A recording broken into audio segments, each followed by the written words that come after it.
Hello, आप सभी को प्यार भरा नमस्कार। मेरा नाम प्रतीक तोमर है। यूजीसी नेट पेपर 1 की तैयारी हम कर रहे हैं। आपका स्वागत है ज्ञानस्थली क्लासेस में। मैं आपका नया एजुकेटर हूं और मैं कवर करूंगा आपका पेपर 1। आज हम स्टार्ट कर रहे हैं यूनिट 1 यानी टीचिंग एप्टीट्यूड, क्लास नंबर 1 है ये। और हमारा आज का जो टॉपिक होने वाला है वो है कॉन्सेप्ट एंड ऑब्जेक्टिव्स। तो मैं आशा करता हूं कि जो भी मैं आपको पढ़ा रहा हूं वो हम साथ में मिल के पढ़ें, एक बेहतर जो है रैंक ला सकें। यूजीसी नेट जून 2024 को हम टारगेट कर रहे हैं और इस बार जो है जेआरएफ को हम पार कर सकें, ऐसा मेरा पूरा कोशिश होगा। अपने तरफ से मैं 100% दूंगा और मैं आपसे भी आशा करूंगा कि आप भी उसी प्रकार अपनी तैयारी जारी रखेंगे। आगे बढ़ने से पहले मैं अपने बारे में एक ब्रीफ इंट्रोडक्शन दे दूं। और मेरा नाम प्रतीक तोमर है, पेपर 1 का एजुकेटर हूं आपका। यूजीसी नेट जेआरएफ कवर कर रहा हूं। क्वालिफिकेशंस के बारे में बात करें तो मैंने जेआरएफ जो है अपना दिसंबर 2022 वाला जो एग्ज़ाम हुआ था, जिसका 2023 में रिजल्ट आया, वो मेरा फर्स्ट अटेम्प्ट था और उसमें मैंने AIR 96 के साथ क्लियर किया एजुकेशन सब्जेक्ट में। सीटेट और यूपीटेट मल्टीपल टाइम्स मैंने क्लियर किया हुआ है। मैं बीएड में सिल्वर मेडलिस्ट रह चुका हूँ यूनिवर्सिटी में और बीबीए में यूनिवर्सिटी रैंक होल्डर रह चुका हूँ। एक्सपीरियंस के बारे में बात करें तो ऑनलाइन ऑफलाइन टीचिंग का 3 साल का एक्सपीरियंस है और 1 साल से मैं जेआरएफ के लिए मेंटोर कर रहा हूँ और गाइड कर रहा हूँ जितने भी एस्पिरेंट्स हैं, ऑफलाइन भी और ऑनलाइन भी। आगे बढ़ते हैं। आगे बढ़ने से पहले अगर आपने सोशल मीडिया पे यानी टेलीग्राम पे ज्ञानस्थली को फॉलो नहीं किया तो वहाँ फॉलो कर लीजिए। व्हाट्सएप नंबर यहाँ पे दिया हुआ है और यूट्यूब पे ज्ञानस्थली क्लासेस को आप जरूर सब्सक्राइब करें। एक छोटा सा और यहाँ पे इन्फॉर्मेशन, और क्योंकि बहुत सारे नए बच्चे जुड़ते हैं तो इन्फॉर्मेशन देना बहुत इंपॉर्टेंट रहता है। तो ये हमारा एकलव्य बैच है, जिस बैच में आप जो है यहाँ इस वीडियो को देख रहे हैं, ये एकलव्य बैच है। यूजीसी नेट पेपर 1 को मैं कवर करवा रहा हूँ और इस फीचर्स के बारे में बात करें तो क्लास जो होगा इसके साथ साथ टेस्ट सीरीज आपको मिलेगा और जो नोट्स, क्लास के नोट्स होंगे, ये आपको अवेलेबल कराए जाएंगे। बहुत ही अफोर्डेबल रखा है हमने। अभी तक आप कहीं भी देखो कि क्लास पेपर 1 के लिए इतना अफोर्डेबल कोई नहीं रखता होगा। ₹1500 ओनली। और अगर हम बात करें डिस्काउंट, अगर इस पर भी आप चाहते हो तो ये कोड जरूर यूज़ कर लेना, PS100 PS100। ये कोड अगर आप यूज़ करोगे तो आपको एक्स्ट्रा डिस्काउंट इस पे मिल जाएगा कोर्स पे। अगर आप कोर्स परचेज करना चाहते हो तो इन नंबर्स पे आप कांटेक्ट कर सकते हो। ये 2 नंबर्स यहाँ पे दिए हुए हैं, इन पे आप कांटेक्ट कर सकते हो।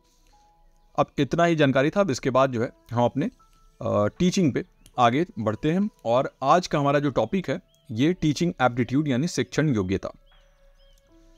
तो इंट्रोडक्शन से स्टार्ट करते हैं। सबसे पहले हम डेफिनेशन एक देख लेते हैं टीचिंग का। और डेफिनेशन इन द सेंस कि सबसे पहले स्टार्ट करने से पहले टीचिंग होता क्या है। तो टीचिंग जो है यानी शिक्षण जो है एक पर्पसफुल एक्टिविटी होता है। क्या होता है, आप जो है कीवर्ड जरूर याद रखें क्योंकि ये जो है ना बहुत इंपॉर्टेंट होता है।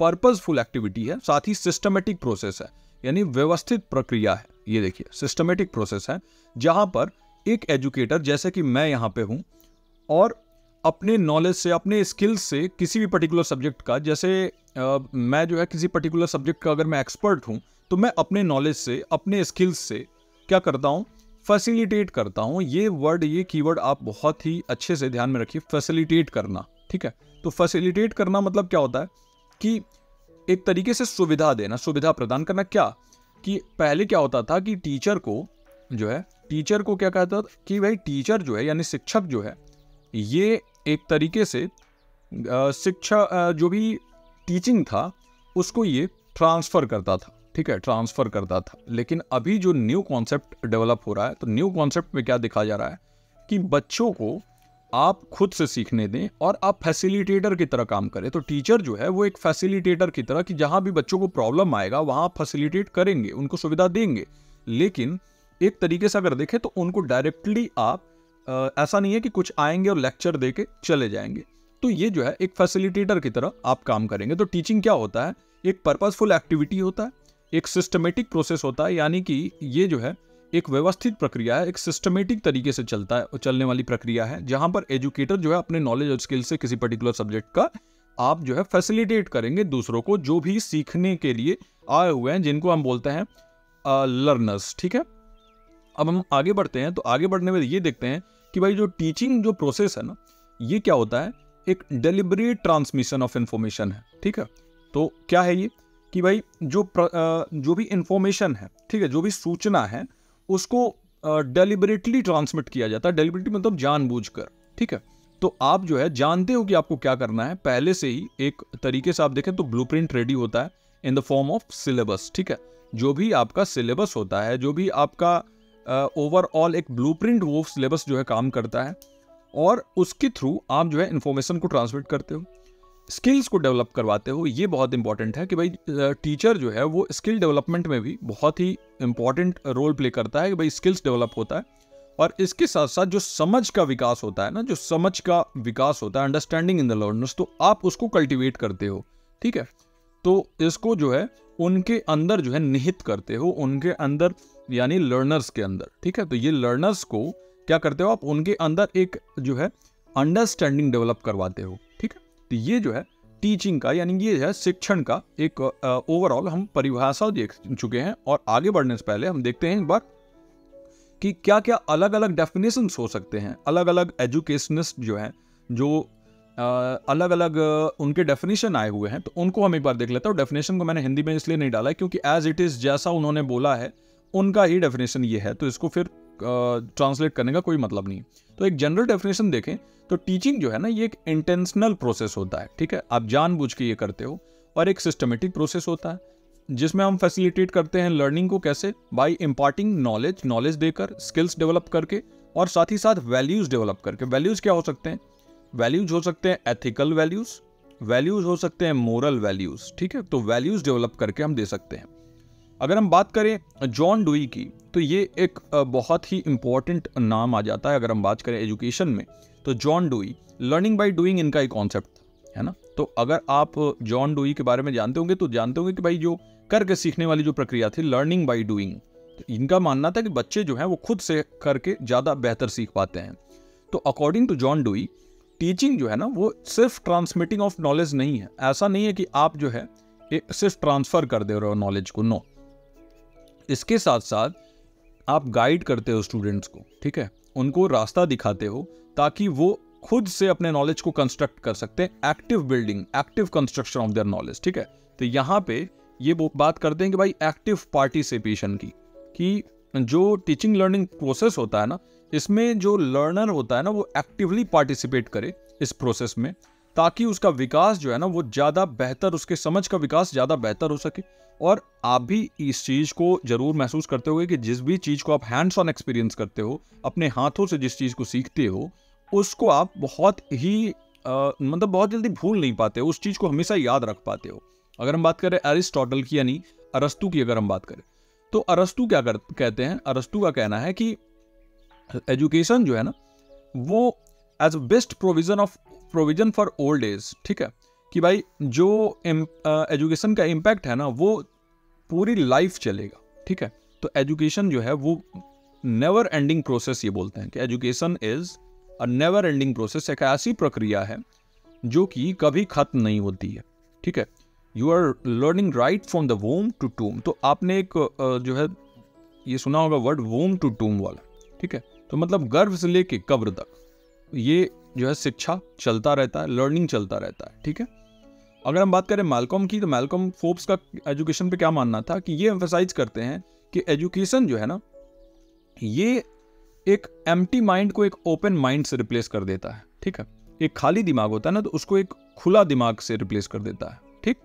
तो इससे क्या होता है ना कि इसका हम ट्रांसफॉर्मेटिव पावर देख पाते हैं।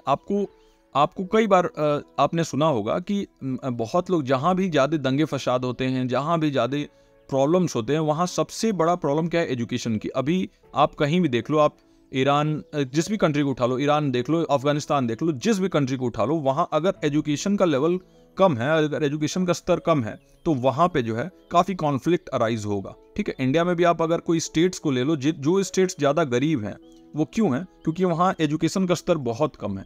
और जिन भी, जैसे महाराष्ट्र और गुजरात को आप ले लो, तो महाराष्ट्र है, गुजरात है, इन स्टेट्स का इकोनॉमी में ज़्यादा योगदान क्यों है? क्योंकि यहाँ ज़्यादा पढ़े लिखे लोग हैं। तो एजुकेशन हैज़ ट्रांसफॉर्मेटिव पावर, ठीक है। तो एजुकेशन में एक बदलाव की क्षमता है, वो ट्रांसफॉर्म कर सकता है किसी की ज़िंदगी। अब हम आ जाते हैं अपने डेफिनेशन के बाद कॉन्सेप्ट ऑफ टीचिंग की। तो हमने जो है दो चीज़ें आज पढ़ने का जो है इसमें सोचा है कि भाई कॉन्सेप्ट पढ़ेंगे और ऑब्जेक्टिव पढ़ेंगे। बहुत ही डिटेल में लेके चलूँगा, एक भी चीज़ छूटने ना पाए। और मैं ये गारंटी देता हूँ कि आप अगर बढ़िया से, ठीक है, सिर्फ रिलीजियसली फॉलो करो इन क्लासेस को, तो 100% यहाँ से तो कोई कमी नहीं होने वाली है। बाकी आपको प्रैक्टिस भी करना होगा, क्वेश्चंस प्रैक्टिस करिए, मॉक्स लगाइए, and you will good to go. तो बात करते हैं, the concept of teaching encompasses a multifaceted and purposeful process. ठीक है, तो ये क्या है, जो टीचिंग का जो कॉन्सेप्ट है ना, ये एक मल्टीफेसेटेड प्रोसेस है। मल्टीफेसेटेड मतलब क्या होता है, बहुआयामी। ठीक है, तो बहुत बहुआयामी है, बहुआयामी प्रोसेस है, मतलब प्रक्रिया है, और एक पर्पसफुल, एक पर्पज है इसमें। ठीक है, एक उद्देश्य है, और इसका एम क्या है कि भाई लर्निंग को फैसिलिटेट करना। जो लर्निंग है ना, इसको आप जो है इसमें फैसिलिटेट करते हो। ठीक है, तो जो सीखने की जो क्षमता है उसका विकास जो है वो है कॉन्सेप्ट ऑफ टीचिंग का मेन गोल। ठीक है, इसमें क्या होता है कि भाई इंटेंशनल ट्रांसफर ऑफ नॉलेज। ठीक है, इंटेंशनल, बार बार ये वर्ड क्यों आ रहा है, क्योंकि एजुकेशन आप तभी देते हो जब सामने जो भी बैठे हैं वो एजुकेशन लेने के लिए रेडी हैं। आप यहाँ पे पढ़ रहे हो तभी मैं ये क्लास ले पा रहा हूँ, है ना। तो ये इंटेंशनल ट्रांसफर ऑफ नॉलेज है। ठीक है, नॉलेज का ट्रांसफर हो रहा है, एक स्थानांतरण हो रहा है, और इसके साथ साथ नॉलेज ही नहीं, सिर्फ स्किल्स है, वैल्यूज हैं। मैंने बताया था ना कि वैल्यूज में एथिकल वैल्यूज हैं, मोरल वैल्यूज हैं, और जो एजुकेटर है ना वो लर्नर्स को देते हैं। और गोल क्या होता है, गोल होता है कि भाई अंडरस्टैंडिंग डेवलप करना, समझ का विकास करना, इसके साथ साथ जो है ना क्रिटिकल थिंकिंग डेवलप करना। ठीक है, और क्रिटिकल थिंकिंग को क्या कह सकते हैं कि भाई जो भी आप जो है, आप जब सोच रहे हो, आप जो समझ रहे हो, तो उसमें आप ये ना हो कि सिर्फ और सिर्फ एक ही पहलू को देख रहे हो। ठीक है, बहुआयामी पहलू को देखो, क्रिटिकली एनालाइज करो चीज़ों को। मतलब आप जो है किसी भी चीज़ में जरूर कुछ ना कुछ खामियां देखो और उस खामी पे काम करना शुरू करो। इसके साथ साथ स्किल डेवलपमेंट। ठीक है, कि जो भी कौशल है आपका उसका विकास हो सके, ये है टीचिंग का एक जो है मेन लक्ष्य।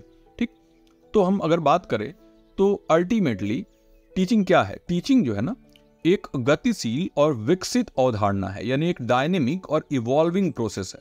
तो क्यों बोला गया डायनेमिक, मतलब इसमें एक से ज़्यादा जो है आयाम जो है इसमें इन्वॉल्व हैं। जैसे सबसे पहले एक टीचर होता है, एक होता है भाई लर्नर, और एक होता है यहाँ पे TLM भी यूज आ जाता है, टीचिंग लर्निंग मटेरियल। यहाँ पे क्लासरूम एक्टिविटीज़ हो जाते हैं। ठीक है, तो बहुत सारे इसमें जो है ना एक डायनेमिक प्रोसेस क्यों है, क्योंकि इसमें बहुत सारे लोग इन्वॉल्व हैं, बहुत सारे इनमें जो है अलग अलग लोगों का रोल है ना।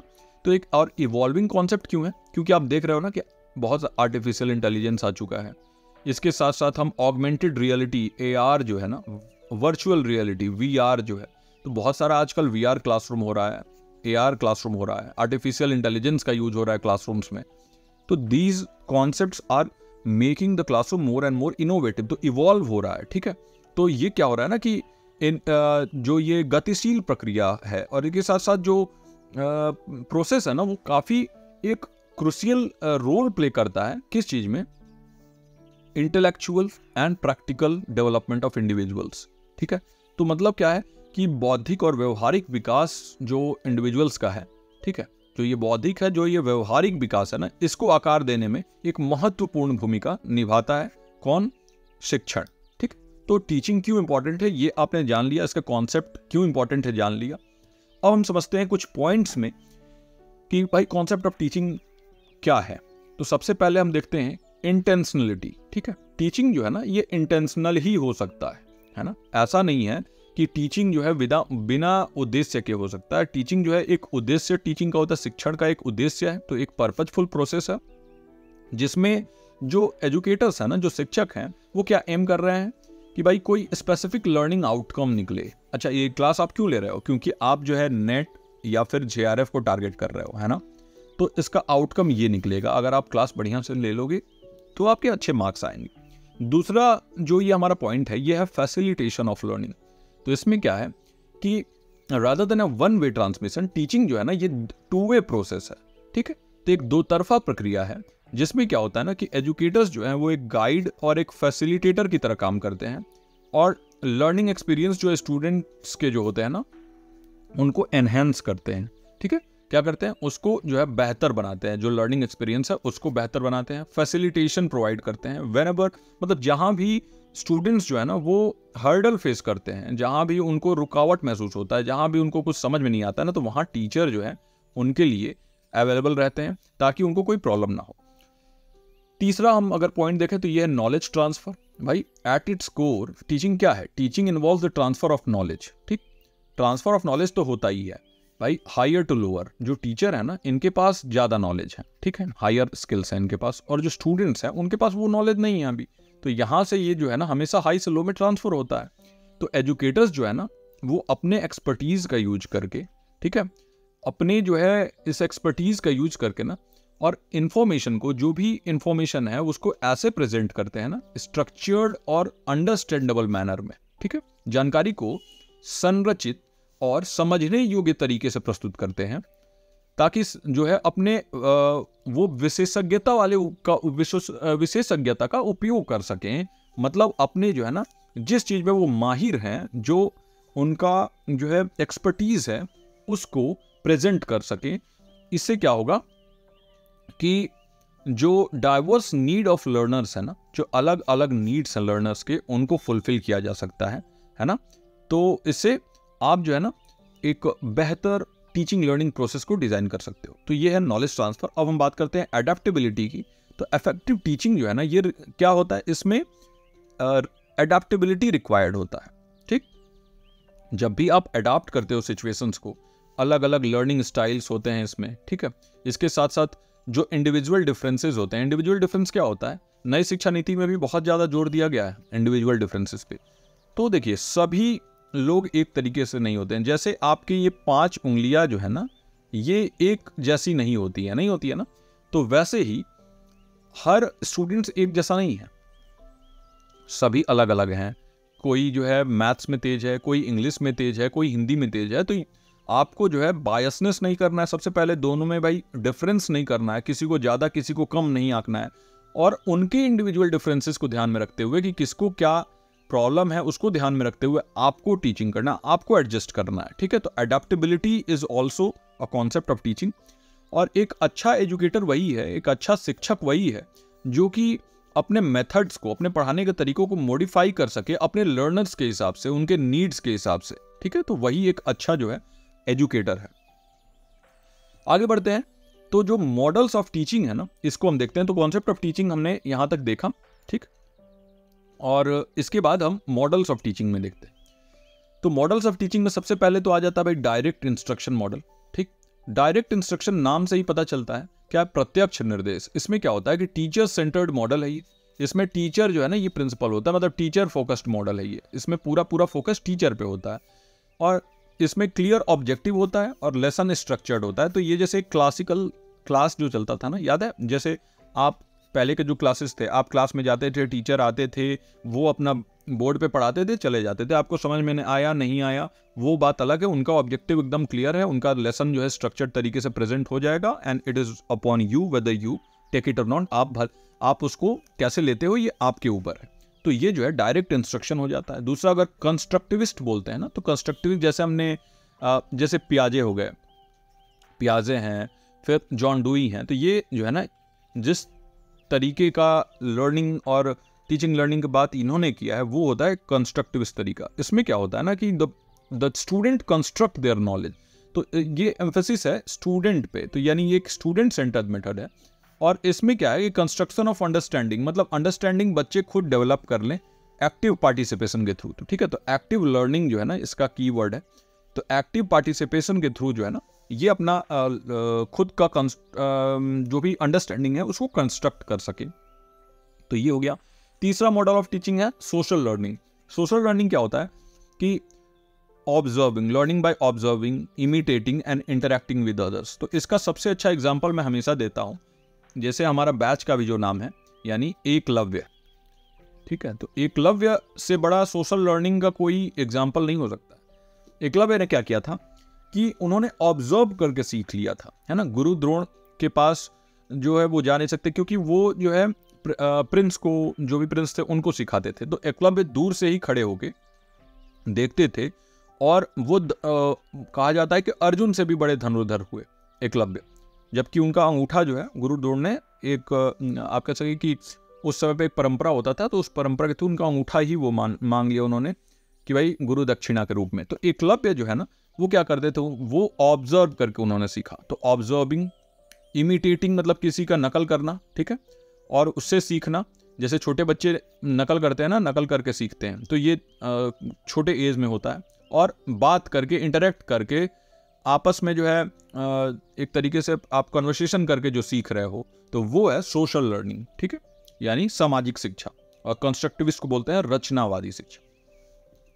फिर चौथा आ जाता है हमारा व्यवहारवादी शिक्षा, यानी बिहेवियरिस्ट टीचिंग। इसमें क्या होता है कि फोकस होता है ऑब्जर्वेबल बिहेवियर्स पे। तो ये बिहेवियर इसमें जो है ना ये मेन रोल प्ले करता है। और रीइंफोर्समेंट भी एक यहाँ पे कीवर्ड है। तो रीइंफोर्समेंट क्या होता है कि जब भी कोई प्रॉब्लम, मान लो आप जो है जा रहे हो और एक यहाँ पे रोड ब्लॉक है, ठीक, और आप यहाँ से पैदल चलते जा रहे हो और यहाँ पे रोड ब्लॉक आया, तो फिर आप जो है फिर क्या करोगे, आप इधर आगे बढ़ के निकल जाओगे। तो वैसे ही जब आप पढ़ाई कर रहे हो और रोड ब्लॉक आया और आपको पता ही नहीं है कि इसको कैसे पार करना है, तो यहाँ पे टीचर जो है ना ये रीइंफोर्समेंट आपको प्रोवाइड करेंगे, आपको बताएंगे कि कैसे इसको यहाँ से यहाँ जाना है, ठीक। तो इसमें जो है बिहेवियर के ऊपर काम किया जाता है, जो बिहेवियरिस्ट टीचिंग है वो। फिर आ जाता है हमारा संज्ञानात्मक तरीका, यानी कॉग्निटिव टीचिंग। तो कॉग्निटिव में ये हमारे मेंटल प्रोसेस के अराउंड घूमता है। जैसे मेमोरी के ऊपर काम होता है, क्रिटिकल थिंकिंग के ऊपर काम होता है, स्कीमा के बारे में इसमें ही बात किया गया है, स्कीमा, ठीक है। तो ये मेमोरी और क्रिटिकल थिंकिंग के ऊपर काम होता है, ये है कॉग्निटिव मॉडल ऑफ टीचिंग। उसके बाद आ जाता है हमारा छठा, फ्लिप्ड क्लासरूम, ठीक। तो फ्लिप्ड क्लासरूम क्या होता है, यानी इसमें जो है ना ट्रेडिशनल जो इन क्लास और आउट क्लास एक्टिविटीज होते हैं ना, उनको बदल के एक नए तरीके से ये क्लास को जो है कंडक्ट कराया जाता है, ताकि जो बच्चे हैं ना वो एक्टिवली पार्टिसिपेट करें क्लास में, और साथ ही साथ उनको जो है ना ज़्यादा अच्छे तरीके से कॉन्सेप्ट्स को वो कैच कर सकें, ठीक। तो इसके बारे में मैंने सोचा, फ्लिप्ड क्लासरूम पे काफ़ी क्वेश्चंस भी आते हैं, तो मैंने सोचा कि इसको जो है अच्छे से एक बार मैं आपको दिखा दूं। तो देखिए ये है फ्लिप्ड क्लासरूम का, जो यहाँ पे दो पिक्चर्स मैंने लगा रखे हैं। तो देखिए इसको ध्यान से देखिए। तो ये है ना कि क्लास होने से पहले, बिफोर, ये जो है यहाँ पे स्टूडेंट है, ये क्या कर रहा है कि भाई प्रिपेयर कर रहा है क्लास के एक्टिविटीज़ को, कि क्या क्या एक्टिविटीज़ होने हैं, इसको पहले ही प्रिपेयर कर रहा है। ये आउट ऑफ क्लास एक्टिविटी है, ठीक है, ये इसका होम है, ये घर है, यहाँ पे ये क्या कर रहा है, ये इसको रेडी कर रहा है। इसके बाद क्लास के ड्यूरिंग द क्लास क्या कर रहा है, जो भी उसने रेडी किया था ना उसको प्रैक्टिस कर रहा है, उन कॉन्सेप्ट्स को अप्लाई कर रहा है और फीडबैक ले रहा है। यहाँ पे टीचर हैं तो ये फीडबैक देंगे। और उसके बाद क्या आएगा, क्लास के बाद अपने अंडरस्टैंडिंग को चेक कर रहा है और अपने लर्निंग को एक्सटेंड कर रहा है। तो आप देख रहे हो कि ये जो है एक अलग ही प्रोसेस है। तो इससे बोलते हैं फ्लिप्ड क्लासरूम। फ्लिप्ड का मतलब क्या होता है कि एक जैसे कि कुछ पलट देना, तो वो फ्लिप हो। तो देखिए यहाँ पे मैंने दोनों लगा रखा है, एक ओल्ड है और एक न्यू है। तो फ्लिप्ड क्लासरूम से पहले क्या होता था कि स्टूडेंट्स जो है मटेरियल को रीड करते थे, फिर लेक्चर को सुनते थे, लेक्चर को पढ़ते थे और फिर होमवर्क करते थे। ये फ्लिप से पहले था। लेकिन फ्लिप के बाद क्या हुआ, स्टूडेंट्स जो है ना वो इंटरैक्टिव लर्निंग मॉड्यूल को क्लियर करते हैं, पहले ही घर पे ही इंटरैक्टिव लर्निंग मॉड्यूल को देखते हैं, ठीक है, यानी ऑनलाइन जो भी चीज़ें हैं उसको देखते हैं, फिर आके अपने क्लास में उस चीज़ को प्रैक्टिस करते हैं। जो भी प्रॉब्लम होता है तो उसमें टीचर फैसिलिटेट करता है और उसके बाद फिर उस अंडरस्टैंडिंग को जो है चेक करते हैं और एक्सटेंड करते हैं ज़्यादा से ज़्यादा कॉम्प्लेक्स टास्क करने के लिए। तो ये हो गया फ्लिप्ड क्लासरूम। आई होप कि आपको अभी तक ये समझ में आ रहा हो। अब ऑब्जेक्टिव को काफ़ी डिटेल में देखेंगे। तो ऑब्जेक्टिव ऑफ टीचिंग क्या है? ऑब्जेक्टिव ऑफ टीचिंग क्या होता है ना कि एक रेंज ऑफ गोल्स, ठीक है, आप एज एन एजुकेटर आप क्या अचीव करना चाहते हो, ठीक है, लर्निंग प्रोसेस के थ्रू आप क्या अचीव करना चाहते हो, जो भी अधिगम की प्रक्रिया है उसके थ्रू आप क्या अचीव करना चाहते हो। तो सबसे पहला ऑब्जेक्टिव हो जाता है नॉलेज एक्विजिशन। भाई छात्रों को क्या करते हो आप, विषय वस्तु से संबंधित तथ्यात्मक जानकारी और मूल्य अवधारणाएं प्रदान करते हो, ठीक है। यू प्रोवाइड स्टूडेंट्स विद क्या, factual information and core concepts, ठीक है। कोर कॉन्सेप्ट बिल्ड करना बहुत इंपॉर्टेंट होता है। इसीलिए जब भी आप स्टार्ट करते हो तो बोला जाता है ना कि भाई न्यू मजबूत करो, अपने बेस को क्लियर करो। तो बेसिक्स क्लियर करना बहुत इंपॉर्टेंट होता है। तो ये जो है ना नॉलेज एक्विजिशन एक इसका ऑब्जेक्टिव हो जाता है। दूसरा है स्किल डेवलपमेंट। स्किल डेवलपमेंट से आप जो है जॉब्स पा सकते हो, इसके साथ साथ आप खुद का भी कुछ स्टार्ट कर सकते हो। तो इसीलिए जो है एक ऑब्जेक्टिव है टीचिंग का ये भी है कि आप एक्विजिशन के साथ साथ रिफाइनमेंट ऑफ प्रैक्टिकल स्किल्स, जो भी सब्जेक्ट से रिलेटेड स्किल्स हैं, जो भी इस डिसिप्लिन से रिलेटेड स्किल्स हैं, उसको डेवलप करना भी एक ऑब्जेक्टिव है, यानी कौशल का विकास। तीसरा है क्रिटिकल थिंकिंग यानी आलोचनात्मक सोच। तो इसमें क्या होता है कि छात्रों को आप उच्च स्तरीय सोच कौशल को बढ़ावा देते हो, ठीक है। जैसे आप इनकरेज करते हो ताकि जो स्टूडेंट्स हैं वो एनालाइज कर सकें, इवेल्युएट कर सकें और सिंथेसाइज कर सकें। तो आप देखते हो ना कि एक चीज़ होता है HOTS, ठीक है, हॉट्स, यानी higher order thinking skills, higher order thinking skills. तो आप higher order thinking skills develop करते हो। आपका एक ऑब्जेक्टिव होता है टीचिंग का ये भी कि आप higher order thinking skill develop कर सको आलोचनात्मक सोच के थ्रू। चौथा है प्रॉब्लम सॉल्विंग यानी समस्या का समाधान। आप ऐसा उनके अंदर अंडरस्टैंडिंग डेवलप करते हो ताकि वो आइडेंटिफाई कर सकें प्रॉब्लम्स को और सॉल्व भी कर सके अपने लॉजिकल और क्रिएटिव अप्रोचेज को यूज करके, यानी कि तार्किक और रचनात्मक दृष्टिकोण को यूज करके वो सॉल्व कर सकें प्रॉब्लम्स को। पांचवा अगर हम देखें पॉइंट तो यह है कॉन्सेप्चुअल अंडरस्टैंडिंग, कॉन्सेप्ट को अंडरस्टैंड करना, कॉन्सेप्ट को समझना, ठीक है, बहुत जरूरी है। वैचारिक समझ जिसे बोला गया है। तो एक डीप अंडरस्टैंडिंग सब्जेक्ट का डेवलप करते हो, ठीक है, ताकि जो भी आप पढ़ा रहे हो उसको वो अच्छे से समझ जाएं, ठीक है। ऐसे कॉन्सेप्ट को भी समझ जाएं जो एब्स्ट्रैक्ट हैं। एब्स्ट्रैक्ट का मतलब जिसे छुआ ना जा सकता हो, जो सिर्फ और सिर्फ एक कह सके कि हाइपोथेटिकल कॉन्सेप्ट्स हों, ठीक है।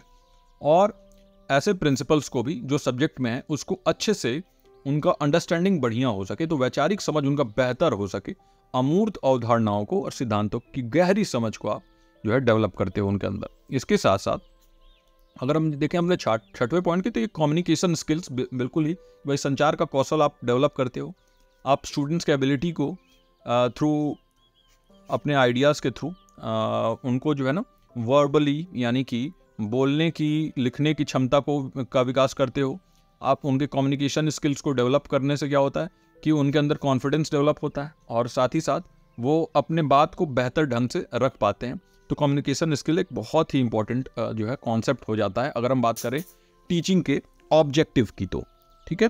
तो ये हो गया आपकी 6 ऑब्जेक्टिव्स जो है ना अभी तक हमने यहाँ पे पूरे कर लिए। और अब हम चलते हैं अपने नेक्स्ट ऑब्जेक्टिव्स पे। तो मैंने जो है काफ़ी ज़्यादा डिटेल में इस यहाँ पे लिया हुआ है ऑब्जेक्टिव्स को। तो 7वां है हमारा रिसर्च एंड इंक्वायरी। तो आप जो है ना उनमें रिसर्च के स्किल्स को कल्टीवेट करते हो, ठीक है, ताकि वो रिसर्च कर सकें, ठीक है। रिसर्च मतलब अनुसंधान कर सकें, अनुसंधान करके इंक्वायरी के थ्रू, इंफॉर्मेशन गैदरिंग के थ्रू, ठीक है, ऑब्जर्व या तो एक्सपेरिमेंटल रिसर्च कर सकें या ऑब्जर्वेबल, मतलब जो भी जिस भी तरीके का कि भाई उनमें रिसर्च के स्किल्स डेवलप हों ताकि वो कुछ नया भी फाइंड आउट कर सकें। नॉलेज जो ले रहे हैं उनको अप्लाई करना भी, यानी उसका प्रयोग करना भी वो सीखें। तो एप्लीकेशन लेवल पे भी काम करते हो ताकि जो नॉलेज है वो सिर्फ किताबी नॉलेज ना रह सके, उसका प्रैक्टिकल और रियल वर्ल्ड सिचुएशन में यूज़ करना भी एक ऑब्जेक्टिव होता है टीचिंग का, आप सिखाते हो, ठीक है। और साथ ही साथ कोलैबोरेशन एंड टीम वर्क भी टीचिंग का एक ऑब्जेक्टिव है, यानी कि शिक्षण का एक उद्देश्य है क्या कि आप उनको सिखाते हो कि भाई कोलैबोरेटली कैसे कोलैबोरेट करें, मतलब कि टीम वर्क कैसे करें, सहयोगात्मक ढंग से कैसे काम करें, उसको आप डेवलप करते हो। और इंटरपर्सनल स्किल्स को डेवलप करते हो। इंटरपर्सनल स्किल क्या होता है कि मतलब जैसे इंट्रापर्सनल होता है मतलब कि खुद के अंदर, ठीक है, इंट्रा मतलब क्या होता है खुद के अंदर, और इंटर मतलब होता है कि दो लोगों के बीच। तो अगर दो लोगों के बीच में कुछ बातचीत हो रहा है तो उसको आप डेवलप करोगे through collaboration and team work, ठीक है। तो जो भी आप सहयोग और टीम वर्क के थ्रू उनके अंदर ये चीज़ें डेवलप करते हो, ठीक। अगर हम 10वें पॉइंट को देखें तो क्रिएटिविटी और इनोवेशन डेवलप करते हो। आप जो है बढ़ावा देते हो किस चीज़ की, क्रिएटिव थिंकिंग की, यानी कि अभिव्यक्ति के रचनात्मक सोच की, और नवीन दृष्टिकोण की, यानी कि इनोवेटिव अप्रोचेज को आप बढ़ावा देते हो ताकि प्रॉब्लम सॉल्विंग और एक्सप्रेशन के लिए उनको नए नए आइडियाज आ सके। और कल्चरल अवेयरनेस यानी सांस्कृतिक जागरूकता के ऊपर में विविध संस्कृतियों, दृष्टिकोणों और पृष्ठभूमियों की समझ को, की सराहना को बढ़ावा देते हो आप, यानी आप अंडरस्टैंडिंग और अप्रिसिएशन को, डाइवर्स कल्चर, पर्सपेक्टिव और बैकग्राउंड को बढ़ावा देते हो। इसके साथ साथ सेल्फ डायरेक्टेड लर्निंग यानी स्वनिर्देशित शिक्षा, ये बहुत इंपॉर्टेंट है कि उनके अंदर एक ऐसा ये सेल्फ डायरेक्टेड लर्निंग का जो है कॉन्सेप्ट डेवलप कराते हो उनके अंदर, ताकि वो खुद से भी पढ़ सकें और एक रिस्पॉन्सिबिलिटी उनके अंदर आ सके, एक जो है ना जिम्मेदारी जो है उनके अंदर डेवलप हो सके, ताकि वो लगातार अपने फॉर्मल एजुकेशन के अलावा भी वो पढ़ाई कर सकें। उनके अंदर सिर्फ ये ना हो कि वो डिग्री लेने के लिए पढ़ रहे हों, बल्कि एक इंटरेस्ट डेवलप हो जाए पढ़ाई के प्रति। ठीक है, तो ये जो है ऑब्जेक्टिव्स था, टीचिंग के ऑब्जेक्टिव्स, कुछ 12 ऑब्जेक्टिव्स जो है मैंने यहाँ पे लिए थे। तो आई होप कि अभी तक ये सारे कॉन्सेप्ट्स आपको क्लियर हो गए हों, और एक जो है ब्रश अप कर देता हूँ ये सारे आइडियाज़ को। तो कंक्लूजन में हम देखते हैं कि जो टीचिंग कॉन्सेप्ट है वो एक पर्पसफुल और एक डायनेमिक प्रोसेस है। ठीक है, एक पर्पसफुल उद्देश्यपूर्ण प्रोसेस है, एक बहुआयामी जो है ये जो है प्रोसेस है। ठीक है, प्रक्रिया है, और इसके साथ साथ ये फैसिलिटेट क्या करता है टीचिंग, भाई लर्निंग थ्रू इंटेंशनल ट्रांसफर, जानबूझ के जो ट्रांसफर ऑफ नॉलेज होता है। यानी कि अगर आप टीचिंग करवा रहे हो तो वहाँ पे जो है जानबूझकर ही आप जो है करवाओगे, क्योंकि जो लर्निंग कर लेगा, जो अधिगम करता है, और साथ ही साथ जो लर्नर है और जो टीचर है, ये दोनों जो है ना ये जानते होंगे कि हाँ टीचिंग का प्रोसेस चल रहा है, और स्किल्स भी वैसे ही ये होगा, स्किल डेवलप होगा। इसके साथ साथ टीचिंग कॉन्सेप्ट जो है ना ये एक इंटरैक्टिव इन्वायरमेंट जो है डेवलप करता है, ताकि समझ का विकास हो सके, और साथ ही साथ जो क्रिटिकल थिंकिंग है वो डेवलप हो सके।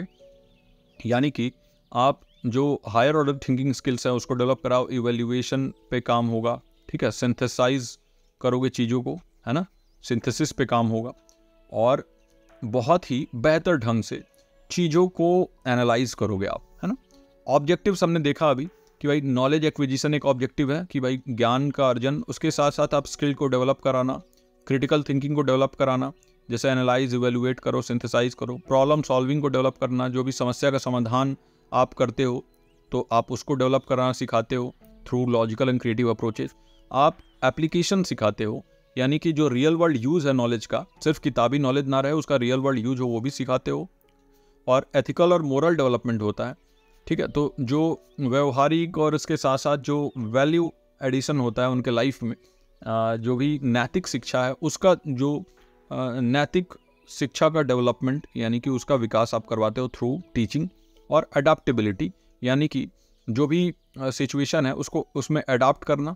ठीक है, उस सिचुएशन में अडाप्ट करना, और with the ability to adopt to, भाई अलग अलग चेंजेस आ रहे हैं दिन पर दिन, आजकल तो और आए ये 21st सेंचुरी में, और उन चेंजेस को जो है, उन चेंजेस से नहीं घबराते हुए उसको अडाप्ट करना, उस चीज़ पे अडाप्ट करके और बेहतर से बेहतर नॉलेज गेन करना, और एक बेहतर भविष्य की कल्पना करना through learning and teaching and learning. ये जो है ये हमारा ओवरऑल ऑब्जेक्टिव है टीचिंग का। तो ये जो है एक कंक्लूजन रहा, और आई होप कि ये क्लास आपको पसंद आया हो। ये मेरा पहला क्लास था, और जो भी आपके आप जो भी कमेंट देना चाहो वो बताइए कि मैं क्या सुधार कर सकता हूँ। अगर ज्ञानस्थली को आपने टेलीग्राम पे फॉलो नहीं किया तो वहाँ पे फॉलो करिए, और इसके साथ साथ यूट्यूब पे सब्सक्राइब करिए, शेयर करिए इस वीडियो को अपने दोस्तों के साथ। और जैसा कि आपको पता ही है कि हमारा जो है ये बैच चल रहा है, तो अगर आप जो है और लोगों को भी, आपके कोई दोस्त हैं उनको आप एनरोल कराना चाहो तो ये करा लो। ये डिस्काउंट कूपन है PS100, और ये प्राइस 1500 रुपीज़ फॉर पेपर 1। इसमें आपको क्लास टेस्ट सीरीज और नोट्स भी मिलेंगे। तो आई होप कि ये क्लास आपको जो है पसंद आया हो, और मैं आपसे मिलता हूँ फिर से अपने नए किसी बेहतरीन वीडियो में। तब तक के लिए नमस्कार, और आप अपना और अपनों का ध्यान रखें।